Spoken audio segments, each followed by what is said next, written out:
चलो बच्चों, तो आज हम लोग उसी में चैप्टर नंबर 10 कंटिन्यू करें, जिसका नाम है मार्केटिंग मैनेजमेंट। देखो, इस चैप्टर में कल हमने मार्केटिंग मैनेजमेंट के बारे में बेसिक नॉलेज ली थी।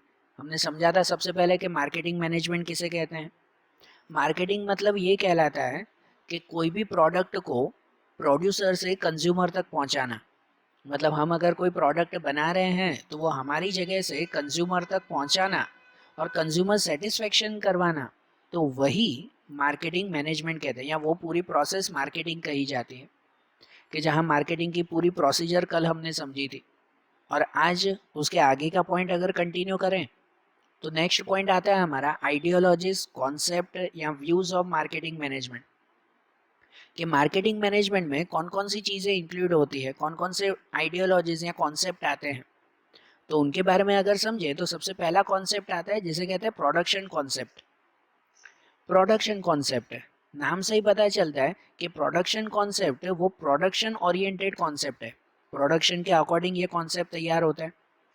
ये कॉन्सेप्ट मेनली जो है वो जोर देता है, या समझो मेनली ये चीज़ें जो है वो इंक्लूड करता है कि भाई प्रोडक्ट की अवेबिलिटी और प्राइस के बारे में। प्रोडक्शन कॉन्सेप्ट क्या बताता है? प्रोडक्शन की अवेबिलिटी और प्राइस के बारे में। अगर प्राइस के बारे में समझें तो आपको पता है ना कि भाई कस्टमर हमेशा यही चाहते हैं कि उनको चीज़ें सस्ते में मिलनी चाहिए। सही बात है ना, कोई भी कस्टमर हो वो ज़्यादा पैसे देकर चीज़ें नहीं खरीदेगा। अगर कहीं पे एक प्रोडक्ट 100 में मिलता होगा, वही प्रोडक्ट दूसरी जगह 80 रुपये में मिल रहा है, तो कुछ भी करो वो कस्टमर 100 रुपये में खरीदने नहीं जाएगा, वो 80 में ही खरीदेगा। अगर क्वालिटी और जो है वो बाकी सब चीज़ें सेम रही तो वो 80 में ही खरीदेगा, 100 में क्यों खरीदे। कस्टमर हमेशा कम प्राइस ही चाहते हैं। तो इसमें ये प्रोडक्शन कॉन्सेप्ट में ये ध्यान दिया जाता है ना कि भाई प्रोडक्शन कॉस्ट कितना हो रहा है और उसके ऊपर से प्राइस कितना नक्की करें। और साथ में प्रोडक्शन मतलब अवेबिलिटी भी चेक करते हैं। कस्टमर को अपना प्रोडक्ट रेगुलर चाहिए, तो इसकी वजह से जो प्रोड्यूसर होता है वो इस चीज़ पे ध्यान देता है कि कस्टमर को उनका प्रोडक्ट रेगुलरली मिलता रहे।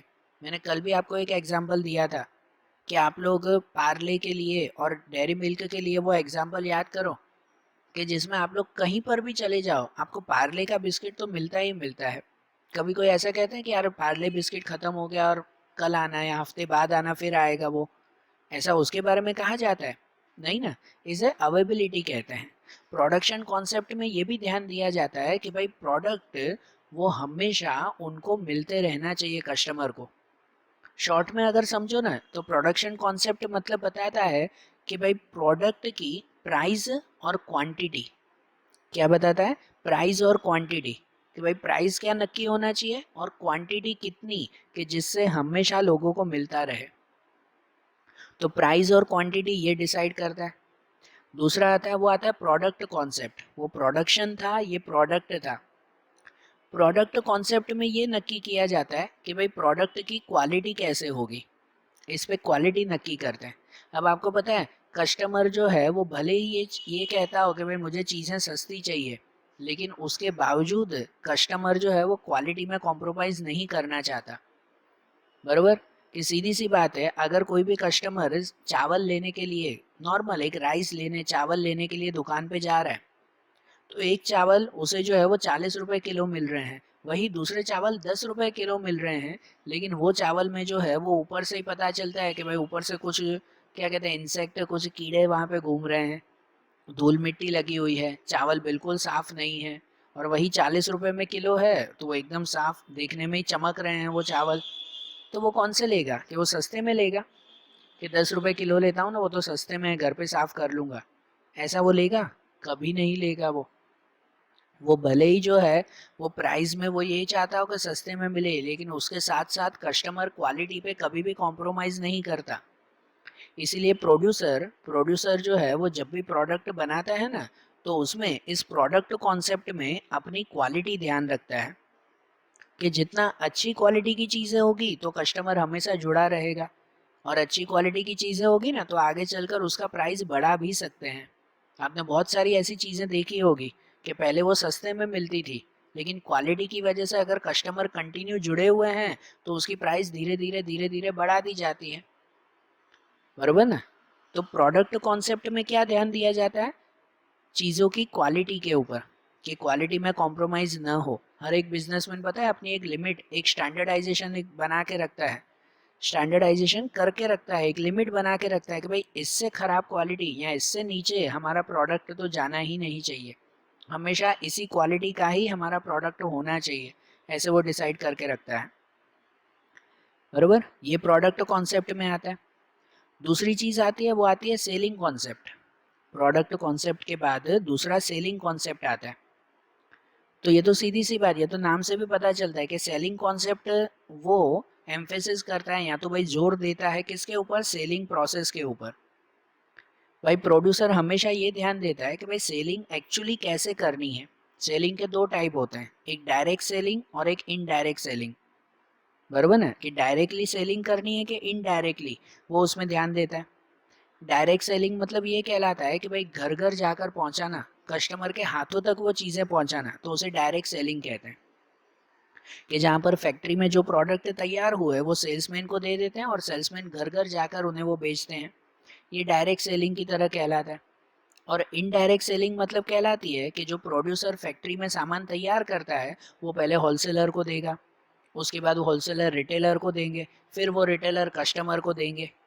तो ये डायरेक्ट कस्टमर तक नहीं पहुंचा प्रोड्यूसर, बीच में होलसेलर रिटेलर ये भी लोग आ गए ना, तो इसे एक तरह का इनडायरेक्ट सेलिंग कहते हैं।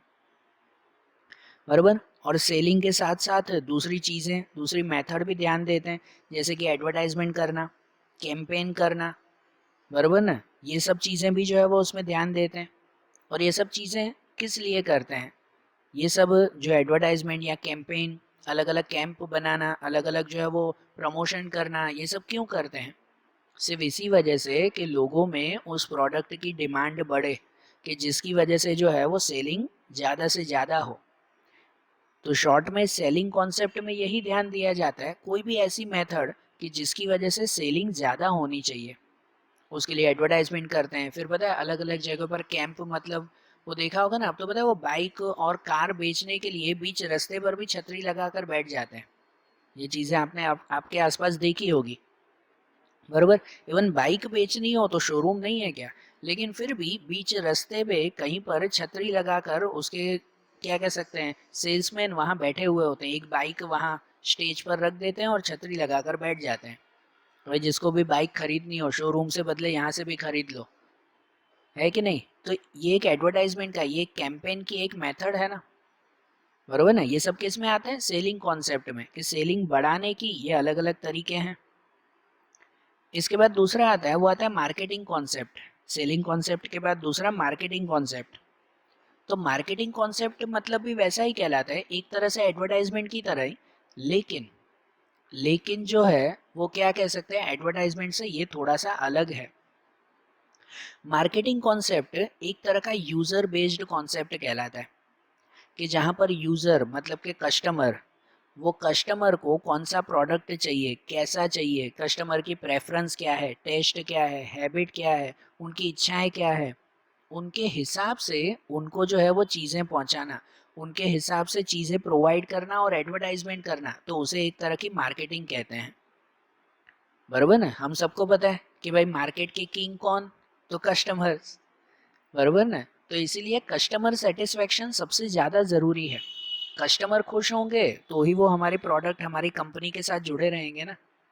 तो मार्केटिंग कॉन्सेप्ट में ये ध्यान दिया जाता है कस्टमर को क्या चाहिए उनके हिसाब से चीज़ें बेचना।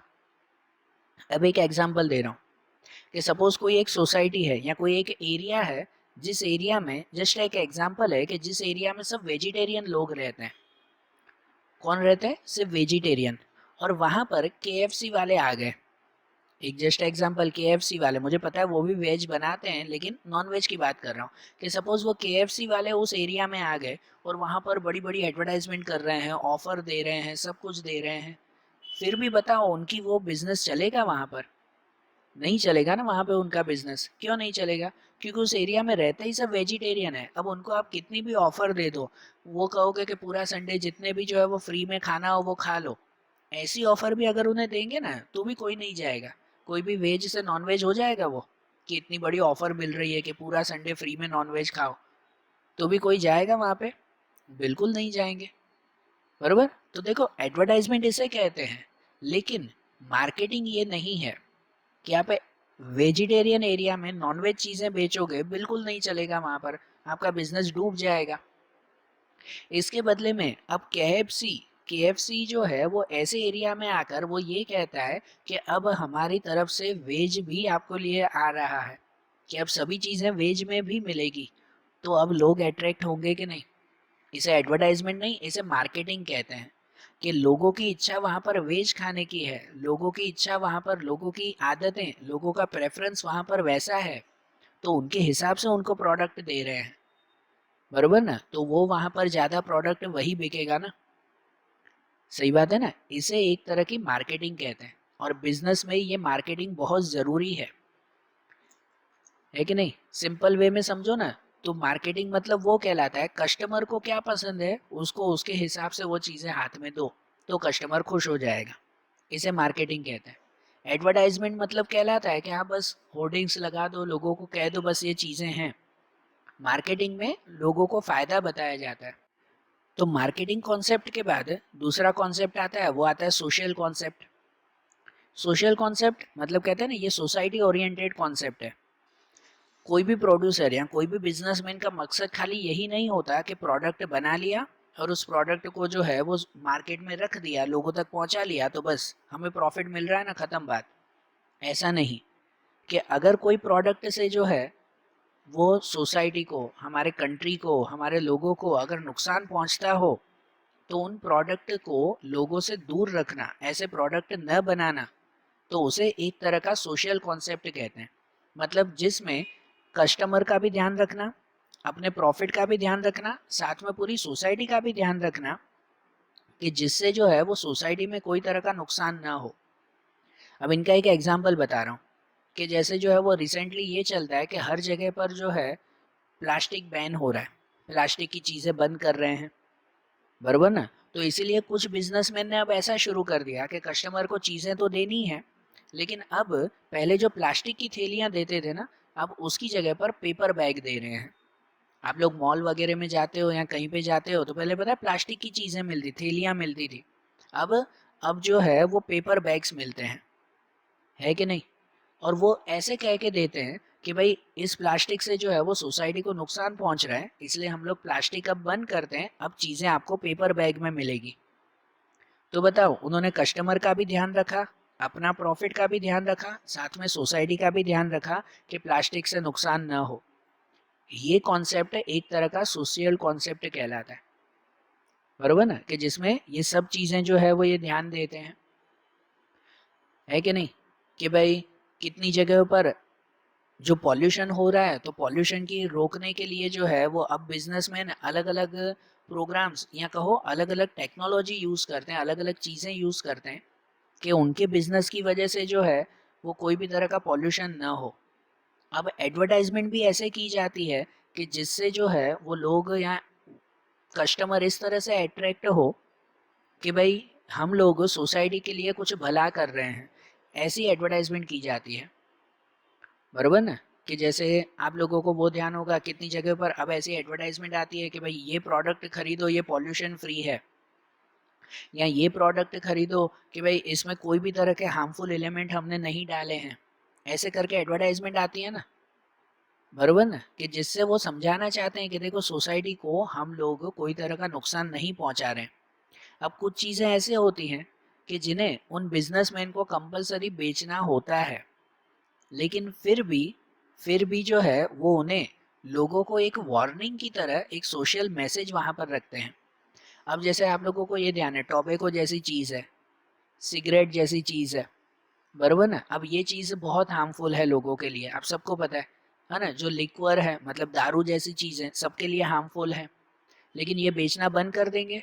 अगर ये बेचना बंद कर देंगे तो उनको भी तो लाखों का नुकसान होगा ना, कि ये सोसाइटी के लिए हार्मफुल है तो बेचना ही बंद कर दें। ऐसा हो सकता है। अब कुछ चीज़ें उन्हें कंपलसरी बेचनी पड़ती है, या कहो मजबूरी में बेचनी पड़ती है, उनका प्रॉफिट उनसे चलता है, तो वो क्या करते हैं पता है, कि ऐसी चीज़ों के पीछे जो है वो मैसेज लिख देते हैं। वो टॉबेको बेचते हैं लेकिन नीचे लिखा हुआ होता है कि tobacco is harmful for health या इंजीरियस टू हेल्थ, लिखा हुआ होता है ना। लिक्वर मतलब कि दारू बेचते हैं तो भी नीचे लिखा हुआ होता है कि liquor is injurious to health. ये सोशल कॉन्सेप्ट में आता है कि जहाँ पर सोसाइटी का भी थोड़ा सा ध्यान देना। आज के टाइम में जो जंक फूड वगैरह आप खाते हो ना, बरोबर ना, जंक फूड जो भी आप लोग खाते हो जैसे कि बर्गर, पिज्ज़ा या ऐसे कोई भी चीज़ें आप लोग खाते हो, तो कभी उसके पैकेट आते हो ना, तो उस पैकेट के पीछे देखना, उसमें लिखा हुआ होता है फैट टैक्स। फैट टैक्स मतलब ये एक तरह का शॉर्ट मैसेज कहलाता है कि भाई ये चीज़ें खाने से फैट बढ़ती है या ये चीज़ें हमारी बॉडी के लिए हार्मफुल है, ऐसा लिखा हुआ होता है। बराबर ना, जब भी आप ऐसा प्रोडक्ट खरीदो कोई पैकेट या किसी में हो, तो देखना उसमें लिखा हुआ होगा। तो इनडायरेक्टली ये मैसेज भी देते हैं ना कि देखो इससे जो है वो आपको नुकसान होगा, आपकी मर्जी, संभल के खाना भाई। ठीक है, तो ये सब सोशल कॉन्सेप्ट में आता है। अब जैसे ये हमने मार्केटिंग मैनेजमेंट के कॉन्सेप्ट देखे, अब उसके बाद एक पॉइंट आता है, जो पॉइंट है हमारा मार्केटिंग मिक्स। कौन सा पॉइंट है? Marketing mix. तो मार्केटिंग मिक्स मतलब क्या? तो उसके लिए पर्टिकुलर डेफिनेशन ऐसा कहते हैं कि to launch a product in a market successfully and to maintain its importance in the market, a number of policies that are adopted by producer is known as marketing mix।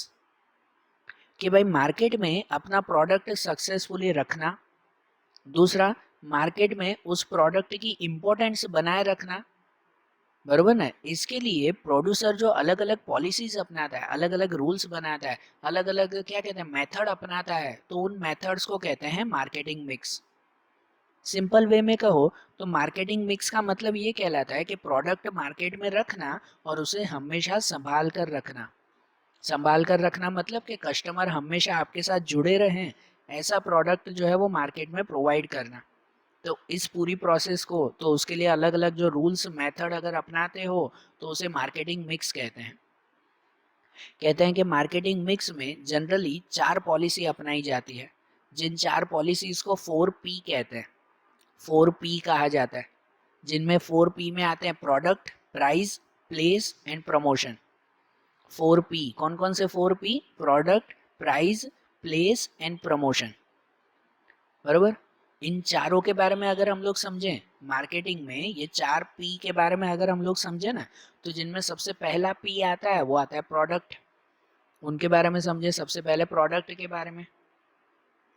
तो product customer के लिए यही तो सबसे ज़्यादा ज़रूरी है ना, बरोबर ना, कि जहाँ पर प्रोडक्ट कहो या कहो प्रोडक्ट मिक्स, जब ये पीछे वर्ड लगता है ना मिक्स, तो इसका मतलब ये होता है कि भाई प्रोडक्ट रिलेटेड अलग अलग चीज़ें, खाली प्रोडक्ट नहीं लेकिन प्रोडक्ट के रिलेटेड अलग अलग थिंग्स, अलग रूल्स, अलग पॉलिसीज, अलग मेथड्स, तो ये सब चीज़ें कहलाती है प्रोडक्ट मिक्स।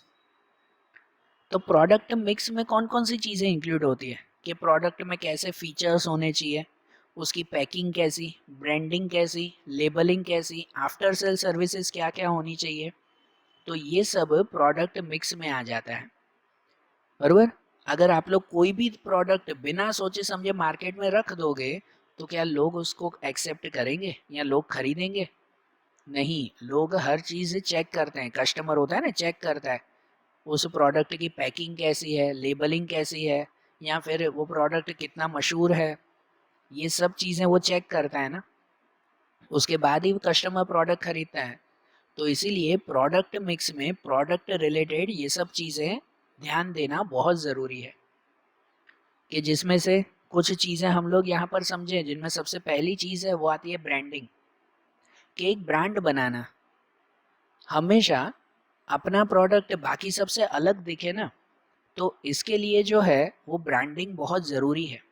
कंपटीशन में टिके रहने के लिए, अपना प्रोडक्ट सबसे अलग बताने के लिए उस प्रोडक्ट का ब्रांड बनाना ज़रूरी है। और ये ब्रांडिंग के लिए वो क्या किया जाता है, तो उसके लिए सबसे पहले प्रोडक्ट की अलग पहचान बनाने के लिए कुछ पर्टिकुलर नेम, कोई लोगो, कोई डिज़ाइन, कुछ नंबर, वो चीज़ जो है वो नक्की करते हैं कि जिससे उस प्रोडक्ट की पहचान ही सबसे अलग हो जाए। बराबर ना, उसका जो है वो लीगल अप्रूवल ले लेते हैं, बराबर, उसका टैग मार्क बना दे, ट्रेड मार्क बना देते हैं, उसका लीगल अप्रूवल ले लेते हैं कि ये प्रोडक्ट या ये सिंबल और कोई यूज़ नहीं कर सकता। बराबर, जैसे सबको पता है, सबसे कॉमन इसका एग्जांपल है, वो एग्जांपल है ना एप्पल का लोगो। अब एप्पल के, आईफोन के कोई भी मोबाइल्स लेते हो तो उसके ऊपर पीछे लोगो बना हुआ होता है एप्पल, वो भी आधा कटा हुआ। है कि नहीं। तो वो लोगो पहचान कर ही हम लोग जो है वो देख कर ही हम लोग पहचान लेते हैं कि हाँ भाई ये आईफोन का मोबाइल है ना, ये एप्पल कंपनी के हैं। तो ये उसकी ब्रांडिंग हो गई ना। और पता है ये उन्होंने लीगली अपने नाम पर रजिस्टर करवा के रखा है, अप्रूव करवा के रखा है कि ये लोगो दूसरी कोई कंपनी कभी यूज कर सकती नहीं है। दूसरी कंपनी कभी भी इस लोगो को यूज नहीं करेगी, अगर यूज कर रही है तो उसके ऊपर केस किया जाएगा, बरोबर ना। ऐसे ही अगर भाई मुझे कोई कंपनी शुरू करनी है तो मैं अपना एक स्पेशल लोगो बना दूंगा या कोई नाम लिखूंगा। जैसे आपने सैमसंग का देखा होगा, तो सैमसंग में लोगो कैसा आता है, ब्लू कलर का और बीच में व्हाइट में सैमसंग लिखा हुआ होता है। तो नाम और सिंबल दोनों है उसमें, बरोबर ना। कैडबरी का देखा होगा, उसमें जो है वो कर्सिव राइटिंग में कैडबरी लिखा हुआ होता है, बरोबर। तो ये पर्टिकुलर डिजाइन, पर्टिकुलर नाम या लोगो ऐसा बना के रखते हैं ना। एप्पल में नाम नहीं लिखा हुआ होता, खाली एप्पल बना हुआ होता है। तो ये कुछ भी जो वो बनाते हैं ना, उसे फिर लीगली रजिस्टर करवा देते हैं कि जिससे और कोई कंपनी इसका यूज न कर सके। भाई ये सिर्फ मेरी ही कंपनी में ये यूज होगा और किसी में नहीं। इसे ही तो ब्रांडिंग कहते हैं ना, बरोबर ना। और ये ब्रांडिंग करते वक्त अगर और कोई कंपनी यूज करती है ना तो उसके ऊपर केस किया जाता है। तो आपने देखा होगा कितनी बार जो है वो कैडबरी के डुप्लीकेट चॉकलेट्स भी मिलते हैं। आपने देखे होंगे ना, सैमसंग के डुप्लीकेट मोबाइल्स भी मिलते हैं, आईफोन के डुप्लीकेट मोबाइल्स भी मिलते हैं। लेकिन कभी ध्यान से देना, उसमें लोगो हमेशा अलग होगा। भले कलर सेम रखते हैं, भले जो है वो दिखने में सेम, लेकिन लोगो अलग होगा। अलग मीन्स कि अगर आप सैमसंग के डुप्लीकेट मोबाइल्स देखोगे ना तो सैमसंग की स्पेलिंग अलग होगी। भले लोगो वही ब्लू कलर का सर्कल वही वाइट कलर में लिखा हुआ, लेकिन स्पेलिंग अलग होगी। कभी एप्पल का लोगो देखना, जो नकली मोबाइल आते हैं ना, तो उसमें किसी किसी में पूरा एप्पल ड्रॉ किया जाता है, आधा कटा हुआ नहीं। या किसी में आधा कटा हुआ होता है ना, तो ऊपर एप्पल में एक पत्ता जो आता है वो पत्ता लगा हुआ नहीं होता। या किसी में एप्पल उल्टा लगा हुआ होता है, उल्टी डायरेक्शन में, लेफ्ट की जगह राइट में कटा हुआ होता है। तो ये चेंजेस करके रखते हैं, सेम कोई भी यूज कर पाता नहीं है क्योंकि वो उस कंपनी की ब्रांड है, बरोबर। इसे ही ब्रांडिंग कहते हैं।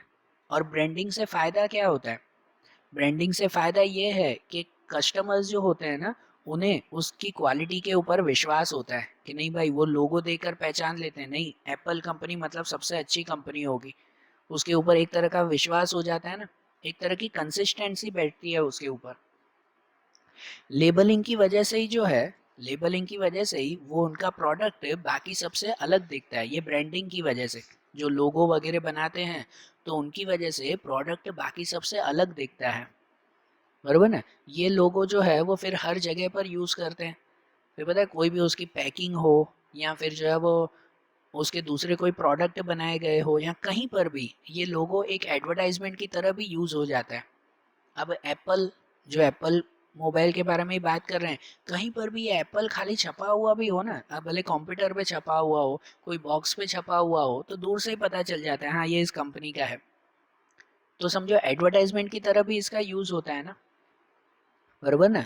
इसकी वजह से उस कंपनी के फायदे नुकसान, उस कंपनी की पर्सनालिटी, उस कंपनी का कल्चर, वो इस लोगों से पता चल जाता है कि नहीं।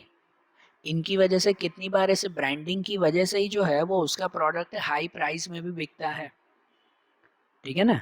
कि उनका प्रोडक्ट हाई प्राइस में बिकता है इस ब्रांडिंग की वजह से। अब जैसे एप्पल मोबाइल ही है, लाखों में उसके मोबाइल मिलते हैं। अब रियली अगर देखो ना, तो एप्पल कंपनी को ये मोबाइल कुछ 10 20 या 30 हज़ार से ज़्यादा उनका प्रोडक्शन का खर्चा नहीं होता। फिर भी वो कितने में बेचते हैं, लाखों रुपए में बेचते हैं। क्यों बेचते हैं लाखों रुपए में, किसकी वजह से, अपनी ब्रांडिंग की वजह से बेचते हैं वो। सही बात है ना। तो ब्रांडिंग की वजह से आगे चलकर फ्यूचर में आपको उन चीज़ों का अच्छा खासा प्राइस मिल जाता है, आपकी गुडविल बढ़ जाती है, ऐसे समझो। ब्रांडिंग के बाद दूसरा आता है, वो आता है लेबलिंग। कि लेबल करना, लेबल करना मतलब क्या, ये लेबल करना मतलब जो भी आप प्रोडक्ट बना रहे हो ना, उस प्रोडक्ट के ऊपर जो है वो पर्टिकुलर पूरी पूरी इंफॉर्मेशन लिखना, तो उसे एक तरह की लेबलिंग करना कहते हैं। कि जैसे आप लोग जो है वो बाहर से मैगी का पैकेट अगर खरीदने जाते हो, कोई भी पैकेट खरीदने जाते हो, तो मैगी का पैकेट ऐसा देखा है, एकदम प्लेन जो है वो येलो कलर की खाली पन्नी में आपको दे दिया हो, कुछ भी लिखा हुआ ना हो। तो ऐसा देखा है कभी, नहीं ना। पता है जब मैगी का पैकेट भी लेने जाते हो ना तो उसके ऊपर मैगी नाम लिखा हुआ होता है, कंपनी का नाम लिखा हुआ होता है, पीछे अगर घुमाओ तो उसके ऊपर जो है वो उसका वेट लिखा होता है, उसकी साइज, उसकी प्राइस, मैन्युफैक्चरिंग डेट, उसके अंदर क्या क्या है वो सब लिखा हुआ होता है, बरोबर ना, एक्सपायरी डेट लिखी गई होती है, ये सब चीज़ें लिखी हुई होती है ना, इसे ही कहते हैं लेबलिंग करना, बरोबर। लेबलिंग करना मतलब ये हुआ कि कोई भी प्रोडक्ट जब आप पैक कर रहे हो ना, तो पैक करते वक्त तो ऊपर क्या लिखना है तो उसे लेबलिंग करना कहते हैं। इस लेबलिंग से क्या फ़ायदा होता है, तो इस लेबलिंग से जो है वो आपके प्रोडक्ट की पहचान हो जाती है, बराबर ना, कस्टमर को खरीदने में इजी रहता है। अब लेबलिंग में कितनी बार नॉनवेज और वेज लिखा हुआ होता है, तो जो लोग खरीदेंगे तो इस लेबल को पढ़कर या उसके ऊपर सिंबल देखकर समझ जाएंगे ना कि हाँ भाई ये वेजिटेरियन है तो हम लोग खरीदेंगे, है ना, या ये नॉनवेज से बना हुआ है तो हम लोग नहीं खरीदेंगे, है कि नहीं।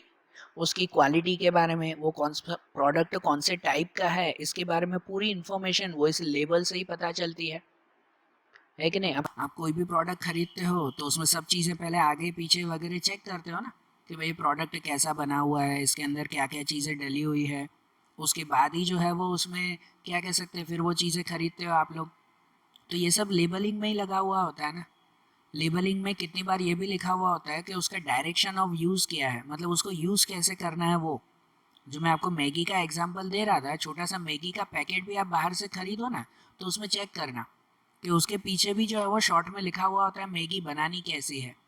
अब सबको पता है कैसे बनानी है, लेकिन फिर भी लेबल में लिखा हुआ होता है ना, बराबर ना, कि इस मैगी को जो है वो ऐसे यूज़ करो, ऐसे बनाओ। एक छोटा सा 2 रुपए का शैम्पू का भी आप पाउच खरीदते हो ना तो भी पीछे लगा हुआ लिखा हुआ होता है इस शैम्पू को बालों में कैसे लगाना है। कभी न पढ़ा हो तो पढ़ लेना कभी, बराबर। उसमें भी ये डायरेक्शन ऑफ यूज़ लिखा हुआ होता है कि इस प्रोडक्ट को यूज़ कैसे करना है आपको, बराबर। कितनी बार लेबलिंग जो है वो एडवर्टाइजमेंट के लिए भी यूज़ हो जाती है। अब यही जैसे आप पार्ले जी का बिस्किट खरीदने जाते हो तो पता है सामने 100 बिस्किट पड़े हुए होंगे ना, उसमें से पार्ले जी पे पहले नजर जाएगी, वो येलो कलर का पैकेट है, बरोबर ना। तो उसकी लेबलिंग ऐसी की गई है कि भाई जिसकी वजह से वो बाकी सबसे अलग दिखता है। कितनी बार ब्रांडिंग के साथ ये लेबलिंग भी की जाती है, बरोबर। और उसमें इस लेबलिंग में लीगल रिक्वायरमेंट भी लिखी गई होती है। पता है कितने सारे पैकेट्स या कितनी सारी चीज़ें ऐसे होती हैं कि जिसके अंदर नीचे लिखा हुआ होता है कि अगर आपको कोई भी कंप्लेन हो तो इस वेबसाइट पे जो है वो आप लोग मेल करो, या तो फिर इस नंबर पे कांटेक्ट करो, बरोबर। या तो फिर उसमें लिखा हुआ होता है कि इस कंपनी का ये कॉपीराइट है कि भाई ये चीज़ें कहीं दूसरी जगह पर यूज़ मत करना। तो ऐसी लीगल रिक्वायरमेंट्स भी उस लेबलिंग में लिखी गई होती हैं, बरोबर। लेबलिंग के बाद दूसरा आता है, वो आता है पैकेजिंग। कि पैकेज कर मतलब कि भाई पैक करना उसे।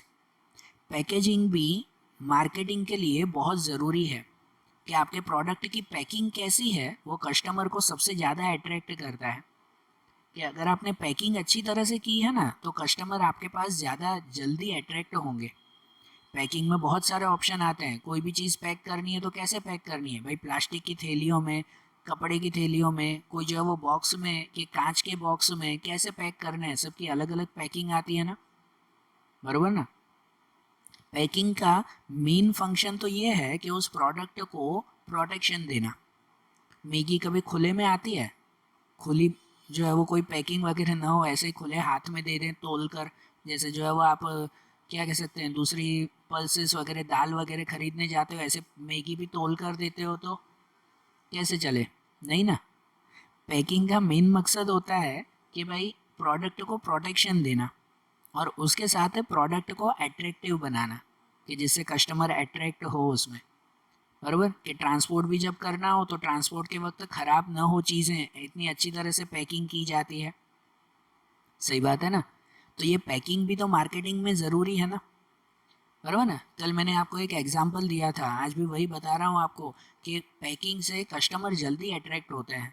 पहले के टाइम में पता है जो केक का आपको एग्जांपल दिया था कि जब हम केक खाने जाते हैं ना तो भाई केक जो है वो ऐसे मिलते हैं, बाहर जो है वो ऐसे मिलते हैं केक के, नॉर्मल जैसे केक आते हैं आज के टाइम में कांच की बर्नी में जो है वो केक डाल कर देते हैं, बरोबर। और इतनी अच्छी तरह से सजा कर रखते हैं ना शॉप में कि भाई आप वहाँ पे जाओ ना तो सीधा अट्रैक्शन जाता है कि कितना अच्छा केक पड़ा हुआ है, और बिना वजह उसे खरीद लेते हैं।